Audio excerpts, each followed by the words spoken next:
And by waking up, they end up becoming, they end up basically, by waking up, they accidentally become cooks.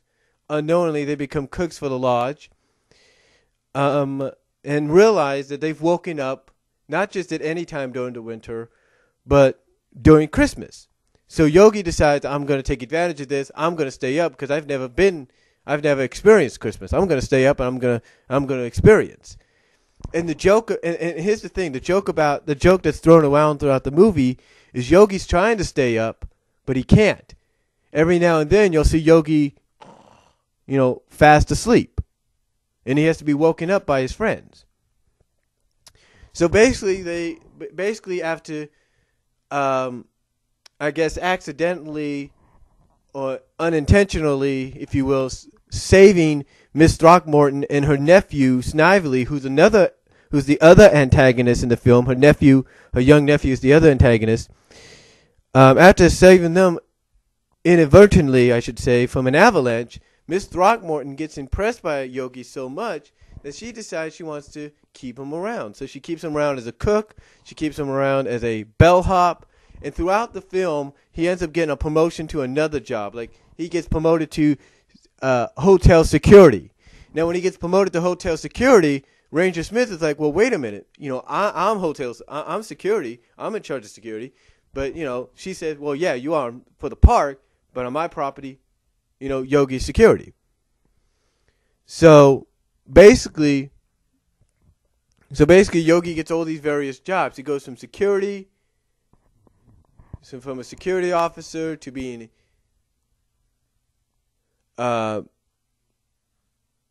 ski instructor, to being the lead singer for the chorus, to finally being the hotel manager. And again, you might ask yourself, okay, what does this have to do with anybody else? What does Cindy have to do with this?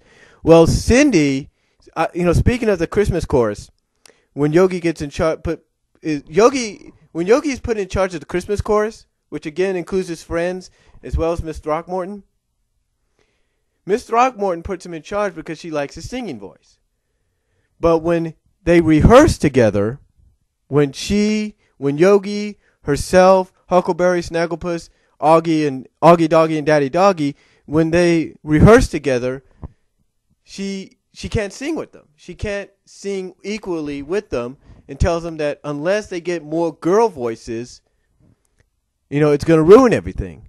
So upon hearing this, Ranger Smith at first is like, oh my God, we're in trouble. But Boo Boo comes up with the solution. And come on. If you didn't know Cindy was going to, and if you've seen this movie for the first time, even when it originally aired, and you didn't even know she was going to be in it. You didn't know Cindy was going to be in it. When you heard Throckmorton say girl voices, you knew she was going to be in it. So anyway, Boo Boo goes over to Cindy's, wakes her up, tells her what's going on. At first she's reluctant, but then when she finds out Yogi is in charge, she goes right for it. So anyway, she ends up joining the chorus, and her running gag is throughout the movie, she tries to get Yogi under the mistletoe after Boo Boo kind of tells her what it is. And how does Boo Boo tell her what it is? By kissing her under the mistletoe on the cheek, which surprises her.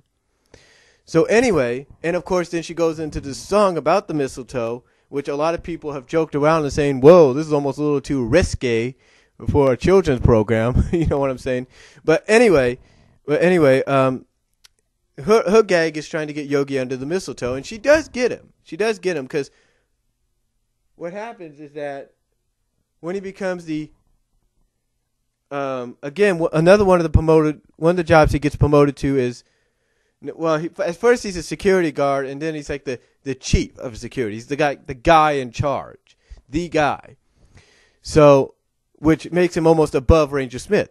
So what happens is that as he's taking down, well, basically what happens is she gets him, after he's given this new title, this new promotion, Cindy gets him under the mistletoe because he's trying to take down the mistletoes. Oh, so she's hung around the entire hotel. But anyway, I don't want to spoil any more, but basically, long story short, the running gag for both Yogi, Cindy, and Boo Boo together is trying to stay awake. And the running gag for Cindy, she's trying to get Yogi under the mistletoe, not only for her to kiss him, which she does, but for him to kiss her. And in the end, he does just that, because what he does is she's the last person, or the last person or character in the film that gets a present from Yogi. And the present is that she's named Miss Jellystone, and she's given a kiss on the lips by Yogi. So, now I know I may have spoiled a lot of the movie, and I apologize for that. But I didn't spoil it all, so you have to watch most of it to get an idea of what I'm talking about if you've never seen it. But my childhood memories about it are so good because you could tell that I remember it very well, and I enjoyed the film. Again, if you've never seen it, you have to see it. You have to check out Yogi's First Christmas. You could check it out on DVD now, as a matter of fact. You could check it out on DVD right now, because you go to Amazon.com, you go to the Warner Brothers store, and you can get it on DVD. So, but it's a great film. It's a great family film for the holidays. It's a great family film for any time of the year. It's that good. Now, I will say this. The animation is a little, isn't the best animation you can come up with. But again, it is a holiday special. It's a 2-hour holiday special. So you're bound to notice difference in animation styles. As a matter of fact, with Cindy, you might notice that her hair, like her little tail, not little tail, but her bangs, if you will, that she has, are white. So that kind of gives you an indication that they tried to make it as realistic as they can with the bears, because I think in nature during the winter, bears' fur, or any animal that hibernates during the winters, their fur changes color. So, but anyway, it's a great family film. You really got to check it out. Again, I apologize if I spoiled some of it for you guys, but again, I didn't spoil most of it. You have to check out the entire film to see exactly what happens and how all this comes about. And again, it's just a great, great family film to enjoy during the holidays and probably during most of the time of the year if you want to. So overall, definitely check it out. And those are my movie memories of Yogi's First Christmas.